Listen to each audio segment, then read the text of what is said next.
भगवान कहती तू सेटा करू जोटा तू चाहताऊ किंतु होई थाए जोटा मु चाहताए सेइथिपाई तू सेटा करे जोटा मु चाहूची आ सेया हबो जोटा तू चाहूचु।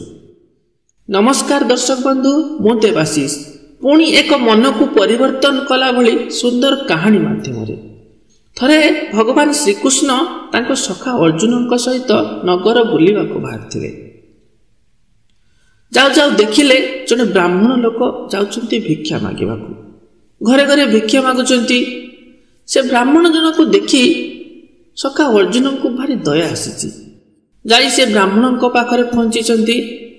अर्जुन कहिचंती, प्रणाम ब्राह्मण देवता, आपण एमती द्वार द्वार बुली भिक्षा करूचंती काहेकि? ब्राह्मण जनक तांकर दुखर कहानी जणैचंती। अर्जुन कहिचंती, ठीक अछि, मु आपनकु किछि सुना देउछि, आपनकु आ भिक्षा करिबा दरकार नाही कहि एक सुनार टंका थिबा गंठिली देइचंती। ब्राह्मण यह देखि बहुत खुशी जाइचंती। अर्जुन आ भगवानकर जय गान करिचंती। पुणी से तांकर घर को फेरचंती।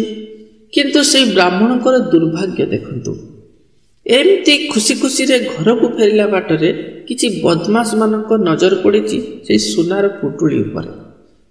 सेमाने तांको ठारो छड़ेई के नहीं जाइछंती। ब्राह्मण जनक दुख मन रे जाई निज घरे पहुंचीचंती। आ सब कथा निज पत्नी की जणैछंती। कहिचंती, मो जीवन रे आज बहुत खुशी आसीतिला, किंतु अफसोस आसीबा पूर्वरु ही चलीगला। पुणी परदिन को ब्राह्मण तांकर से भिक्षा मागिबा को जाइछंती। परदिन भी ब्राह्मण जनक भिक्षा करथिला बेले भगवान श्रीकृष्ण आउ सखा अर्जुनकर नजर पड़िछि। सेमाने ताको पाखकु जाइछंती, पचारिछंती, ब्राह्मण देवता, मु काली आपनकु किछि साहाय्य करथिली, तथापि आपण आज पुणी थरे भिक्षा करबा को काहे आछंती? सेई जो सुनार गंठिली देइतिली तार कोन कले? से ब्राह्मण जनक दुख प्रकाश करचंती। कहिचंती, काली मो सहित बहुत खराब हैला, आपण देइथिबा से गंठिलीटी को रास्ता रे चोर मन छड़े नेले। मोर तो भाग्य ही खराब, अब कहिबी काहाकू? तांकर एमिति कथा सुनी अर्जुन को बहुत दया आसीची। कहिचंती, ठीक अछि, आपण आ चिंता करंतुनी, मो पाखरे एक मूल्यवान हीरा अछि जाकी मु आपणको दउची। आपण याको बिक्री करी बहुत सारा टंका पाइबे, आपणको भिक्षा करिबा दरकार नाही। ब्राह्मण जनक पुणी खुशी हो जाइछंती। अर्जुन को धन्यवाद दैछंती, श्रीकृष्ण को प्रणाम करिछंती, आ खुशी खुशी रे निज घर को फेरी जाइछंती। घरे जाई देखिछंती तांकर जो पत्नी से पानी आनिबा पई नई को जाइथिले। एबे से ब्राह्मण जनक भाबिचंती, ए हीराटी को कोउठी लुचेबी। तांकर घरे एक पुराना माठिया थिला। ब्राह्मण जनक से हीराटी को नहीं सेठी लुचेई रखिचंती। भाबिचंती एठी सुरक्षित रहिबो, चोर माने केही जानि परिबनी। तो एमिति से ब्राह्मण जनक जाई टिके शांति रे सोई पड़िचंती। यार भितरे से ब्राह्मण जनकर भाग्य देखंतु। तांकर पत्नी जनक जो माठिया नहीं कि जाइथिले पानी आनिबाकू, से माठियाटी कणा हो जाइछि। तो से घर को फेरिचंती। तांकर मने पड़िछि जे घरे भी आउ एक पुराना माठिया अछि। तो ये सेही पुराना माठियाटी को नहीं आउ थरे पानी आनिबाकू चली जाइछंती। से तो जानि नाहंती जे एथिरे हीरा अछि। जे तांकर माठिया को नई रे धोइचंती, सेठी से हीराटी नई रे बोहि जाइछि। ये तांकर पानी नहीं घर को फेरुचंती। पानी नहीं कि फेरुथिला बेले ब्राह्मण जनक ताको देखि दैचंती। पुराना माठियाटी रे पानी आनुथिबार देखि ब्राह्मण बहुत विव्रत हो पड़िचंती। अरे यार, ये तू कौन करदेलु रे? आज से पुराना माठिया काहे पानी आनिबाकू नेथिलु? मु सेथिरे हीरा रखिथिली, ये कौन सर्वनाश करदेलु तू? पत्नी जनक कहिचंती, मु तो पानी आनिबाकू जाइथिली, आ से नुआ माठियाटी कणा हो गला। भाबिले पुराना माठियाटी रे आज पानी नहीं आसे, हेले मु कोन जानिथिली जे तुमे सेथिरे हीरा रखिछ बोली? एथिरे रखिछ तो मते कहिबा कथा ना। से माने आ करिवे कोन? सेमिति मन दुख करी कि से दिन घरे रहिचंती। पुणी परदिन को ब्राह्मण जनक से भिक्षा करबाकू जाइचंती। आहुरी भी 3-4 दिन बीती जाइछि। से दिन भी श्रीकृष्ण तांको सखा अर्जुन सहित बुली बाहरी नजर पड़िछि सेही ब्राह्मण उपरे। अर्जुन पचारिचंती, कौन है ब्राह्मण देवता? ମୁଁ ଯେଉଁ ଆପଣଙ୍କୁ ହୀରା ଦେଇଥିଲି ତାକୁ ଆପଣ କ'ଣ କଲେ? ପୁଣି ଆପଣ ଭିକ୍ଷା କରୁଛନ୍ତି। ବ୍ରାହ୍ମଣ ଜଣଙ୍କ ଦୁଃଖ ପ୍ରକାଶ କରିଛନ୍ତି, ଅର୍ଜୁନଙ୍କୁ କହିଛନ୍ତି ସବୁ କଥା। ଏଥର ଅର୍ଜୁନ କହିଛନ୍ତି, ହେ ପ୍ରଭୁ, କିଛି ତ ଆପଣ ହିଁ କରନ୍ତୁ। ମୁଁ ଦୁଇ ଥର ୟାଙ୍କୁ ସାହାଯ୍ୟ କରିଛି, ତଥାପି ୟାଙ୍କ ଭାଗ୍ୟରେ କିଛି ପରିବର୍ତ୍ତନ ହେଉନି କାହିଁକି? ଏଥର ଶ୍ରୀକୃଷ୍ଣ ତାଙ୍କ ପାଖରେ ଥିବା 2ଟି ପଇସା ବାହାର କରିଛନ୍ତି, ଆଉ ସେ 2 ପଇସା ବ୍ରାହ୍ମଣଙ୍କ ହାତରେ ଦେଇ କହିଛନ୍ତି, ଆପଣ ଆଜି ଆଉ ଭିକ୍ଷା କରନ୍ତୁ ନାହିଁ, ଏଇଠୁ ନିଜ ଘରକୁ ଫେରିଯାଆନ୍ତୁ। ବ୍ରାହ୍ମଣ ଜଣକ ସେଇ 2 ପଇସା ଧରି ନିଜ ଘରକୁ ଫେରୁଥିଲେ। ମନେ ମନେ ଭାବୁଥିଲେ, ଶ୍ରୀକୃଷ୍ଣର ଇଏ ସଖା ହିଁ ସବୁଠୁ ଭଲ। କେତେ କ'ଣ ମୂଲ୍ୟବାନ ଜିନିଷ ମୋତେ ଦେଇଥିଲେ, ହେଲେ ଇଏ ଶ୍ରୀକୃଷ୍ଣ ତ ମାତ୍ର 2 ପଇସା ଦେଇ କହିଲେ, ତୁମେ ଘରକୁ ଫେରିଯାଅ। ଏଇ 2 ପଇସା ନେଇ ମୁଁ କ'ଣ କରିବି ଯେ? ଏମିତି ଭାବି ଭାବି ଘରକୁ ଫେରୁଥାଏ।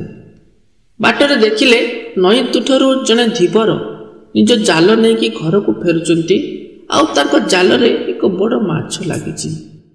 ମାଛଟି ବହୁତ ସୁନ୍ଦର ଦେଖାଯାଉଥିଲା। ବ୍ରାହ୍ମଣ ଜଣକ ସେଇ ମାଛଟିକୁ ଦେଖି ମନରେ ଦୟା ଆସିଛି। ସେ ସେଇ ଧୀବରଙ୍କ ପାଖକୁ ଯାଇଛନ୍ତି, ଆଉ ସେ 2 ପଇସା ତାଙ୍କ ହାତରେ ଦେଇ ତାଙ୍କୁ ଅନୁରୋଧ କରିଛନ୍ତି ସେ ମାଛଟିକୁ ଛାଡ଼ିଦେବା ପାଇଁ। ସେ ଧୀବର ଜଣକ ବି ମାଛଟିକୁ ସେଇ ବ୍ରାହ୍ମଣଙ୍କୁ ଦେଇଛନ୍ତି। ବ୍ରାହ୍ମଣଙ୍କ ପାଖରେ ଏକ କମଣ୍ଡଳୁ ଥିଲା, କମଣ୍ଡଳୁରେ କିଛି ପାଣି ବି ଥିଲା। ବ୍ରାହ୍ମଣ ଜଣକ ମାଛଟିକୁ ସେଇ କମଣ୍ଡଳୁରେ ନେଇ ଯାଉଛନ୍ତି ପାଣିରେ ଛାଡ଼ିବାକୁ। ଠିକ୍ ଏତିକି ବେଳେ ଏକ ଚମତ୍କାର ଘଟିଛି। ବ୍ରାହ୍ମଣଙ୍କ ପତ୍ନୀ ଯେଉଁ ହୀରାଟି ପାଣିରେ ବୁହାଇ ଦେଇଥିଲେ, ସେହି ହୀରାଟିକୁ ଏଇ ମାଛଟି କିଳି ଦେଇଥିଲା, ଆଉ ଏ କମଣ୍ଡଳୁରେ ମାଛଟି ବାନ୍ତି କରିଦେଇଛି। ସେଥିରେ ସେ ହୀରାଟି ବାହାରକୁ ବାହାରି ଆସିଛି। ବ୍ରାହ୍ମଣ ଜଣକ ଏହା ଦେଖି ବହୁତ ଖୁସି ହୋଇଯାଇଛନ୍ତି। ମିଳିଗଲା ମିଳିଗଲା ବହୁତ ଜୋରରେ ପାଟି କରିବାକୁ ଲାଗିଛନ୍ତି। ଏତିକି ବେଳେ ପୁଣି ଆଉ ଏକ ବି ଚମତ୍କାର ଘଟିଛି। ସେଇ ଯେଉଁ ଚୋରମାନେ ବ୍ରାହ୍ମଣଙ୍କର ସୁନା ଗଣ୍ଠିଲିଟି ଚୋରେଇଥିଲେ, ସେମାନେ ସେଇ ଗଣ୍ଠିଲି ଆଉ ଯେଉଁଠି ଯାହା ସବୁ ଚୋରେଇଥିଲେ ସେଗୁଡ଼ିକ ନିଜ ଭିତରେ ଭାଗ ବଣ୍ଟା କରିବା ପାଇଁ ସେଇ ବାଟ ଦେଇ ଯାଉଥିଲେ। ତ ବ୍ରାହ୍ମଣଙ୍କର ଏମିତି ପାଟି ଶୁଣି ଚୋରମାନେ ଭାବିଛନ୍ତି, ଏ ବ୍ରାହ୍ମଣ ବୋଧେ ଆମକୁ ଚିହ୍ନି ଦେଲେ। ଏଇ ନେଇ ଏ ନିଶ୍ଚୟ ରାଜାଙ୍କୁ କହିଦେବେ, ଆମକୁ ଦଣ୍ଡ ଭିଆଇବେ। ସେମାନେ ଆସି ବ୍ରାହ୍ମଣଙ୍କ ପାଦ ତଳେ ପଡ଼ିଛନ୍ତି। ହେ ବ୍ରାହ୍ମଣ ଦେବତା, ଆମକୁ କ୍ଷମା କର, ଆମର ଭୁଲ ହେଇଯାଇଛି। ଆପଣଙ୍କର ଏଇ ସୁନା ଗଣ୍ଠିଲିଟି ନିଅନ୍ତୁ, ଆଉ ଆଜି ଆମକୁ କ୍ଷମା କରିଦିଅନ୍ତୁ। ରାଜାଙ୍କ ପାଖରେ କିଛି କୁହନ୍ତୁନି। ଏମିତି ସେମାନେ ତାଙ୍କ ସୁନା ତାଙ୍କୁ ଫେରାଇ ଦେଇଛନ୍ତି, ଆଉ ନିଜ ବାଟରେ ଫେରି ଯାଇଛନ୍ତି। ବ୍ରାହ୍ମଣ ଜଣକ ଏଠି ହୀରା ବି ପାଇଲେ, ପୁଣି ଚୋର ନେଇଥିବା ସୁନା ବି ପାଇଲେ। ଏଥର ସିଏ ପୁରାପୁରି ଧନୀ ହେଇଯାଇଛନ୍ତି। ତାଙ୍କ ଭାଗ୍ୟରେ ପରିବର୍ତ୍ତନ ଆସିଛି। ସିଏ ଆଉ ଭିକ୍ଷା କରିବାକୁ ଯାଇନାହାନ୍ତି। ଏଇ କଥା ଯେବେ ଅର୍ଜୁନ ଜାଣିଛନ୍ତି, ଅର୍ଜୁନ ପଚାରିଛନ୍ତି ଶ୍ରୀକୃଷ୍ଣଙ୍କୁ, ପ୍ରଭୁ, ଆପଣ ଇଏ କ'ଣ ଚମତ୍କାର କରିଦେଲେ? ମୁଁ ତାଙ୍କୁ ସୁନାର ଗଣ୍ଠିଲି ଦେଲି, ମୂଲ୍ୟବାନ ହୀରା ଦେଲି, ତଥାପି କିଛି ହେଇପାରିଲାନି। ଯେଉଁଠି ଆପଣ ତ ତାଙ୍କୁ କେବଳ 2 ପଇସା ଦେଇଥିଲେ, ଆଉ ସେ 2 ପଇସାରେ ବ୍ରାହ୍ମଣ ଜଣକ ଏମିତି କ'ଣ ହେଇଗଲା ଯେ ସେ ଧନୀ ହେଇଗଲେ, ତାଙ୍କ ଭାଗ୍ୟ ପରିବର୍ତ୍ତନ ହେଇଗଲା? ଭଗବାନ କହିଛନ୍ତି, ହେ ସଖା, ଏସବୁ ସେଇ ତାରି କର୍ମର ଫଳ। ତୁମେ ଯେତେବେଳେ ତାଙ୍କୁ କିଛି ଦେଇଥିଲ, ସୁନାର ଗଣ୍ଠିଲି ଦେଇଥିଲ, ସିଏ ସେଇ ଗଣ୍ଠିଲି ନେଇ କ'ଣ କେଉଁଠି କରିବେ ସବୁ ନିଜ ବିଷୟରେ ଚିନ୍ତା କରିବାକୁ ଲାଗିଥିଲେ। ପୁଣି ତୁମେ ଯେତେବେଳେ ତାକୁ ହୀରା ଦେଇଥିଲ, ବ୍ରାହ୍ମଣ ଜଣକ ଏଥର ବି ସେଇ ନିଜ ବିଷୟରେ ଚିନ୍ତା କରିଥିଲେ। କିନ୍ତୁ ମୁଁ ଯେତେବେଳେ ତାଙ୍କୁ 2 ପଇସା ଦେଇଥିଲି, ସେ ପଇସା ବଦଳରେ ସେ ମାଛର ଜୀବନ ବଞ୍ଚେଇବାକୁ ଚେଷ୍ଟା କରିଥିଲେ। ଆଉ ଯେତେବେଳେ ସେ ଅନ୍ୟର ମଙ୍ଗଳ କଥା ଚିନ୍ତା କରିଛନ୍ତି, ସେଇଠୁ ତାଙ୍କ ଭାଗ୍ୟର ପରିବର୍ତ୍ତନ ହୋଇଛି।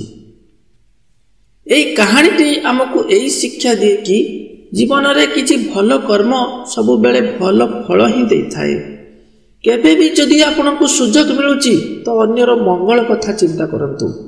ସ୍ୱଚ୍ଛ ହୃଦୟରେ କରାଯାଇଥିବା ଉପକାର ଚମତ୍କାର ରୂପରେ ଆପଣଙ୍କ ପାଖକୁ 1000 ଗୁଣ ହୋଇ ଫେରି ଆସିଥାଏ। ବେଳେବେଳେ ଲକ୍ଷ୍ୟ କରିଥିବେ କି ବଡ଼ରୁ ବଡ଼ ଦୁର୍ଘଟଣାରୁ ଲୋକେ ଅଳ୍ପକେ ବର୍ତ୍ତି ଯାଉଛନ୍ତି। କାହିଁକି ନା ସାମ୍ନାବାଲାର କର୍ମ ଭଲ ଥାଏ, ଯିଏକି ତାଙ୍କୁ ରକ୍ଷା କରିଥାଏ। ବହୁତ ବଡ଼ ବଡ଼ ସଙ୍କଟ ଟଳି ଯାଇଥାଏ, କାହିଁକି ନା ଆପଣଙ୍କର କର୍ମ ଭଲ ହୋଇଥାଏ।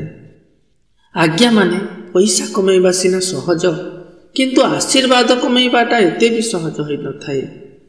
ଯାହା ପାଖରେ ଅନ୍ୟର ଆଶୀର୍ବାଦ ଥାଏ, ଯାହା ମଥାରେ ଉପରବାଲାଙ୍କର ହାତ ଥାଏ, ତଳବାଲା ତାଙ୍କର କିଛି ବିଗାଡ଼ି ପାରନ୍ତିନି। ଭିଡ଼ିଓଟି ଯଦି ଭଲ ଲାଗିଥାଏ ଏକ ଲାଇକ୍ କରିଦେବେ, ତାକି ଆମକୁ ବି ପ୍ରେରଣା ମିଳିବ। ଏମିତି ଭିଡ଼ିଓ ଆଗକୁ ଦେଖିବାକୁ ଚାହୁଁଥିଲେ ଚ୍ୟାନେଲକୁ ସବସ୍କ୍ରାଇବ୍ କରି ଆମ ସହିତ ରୁହନ୍ତୁ। ଧନ୍ୟବାଦ ସମସ୍ତଙ୍କୁ।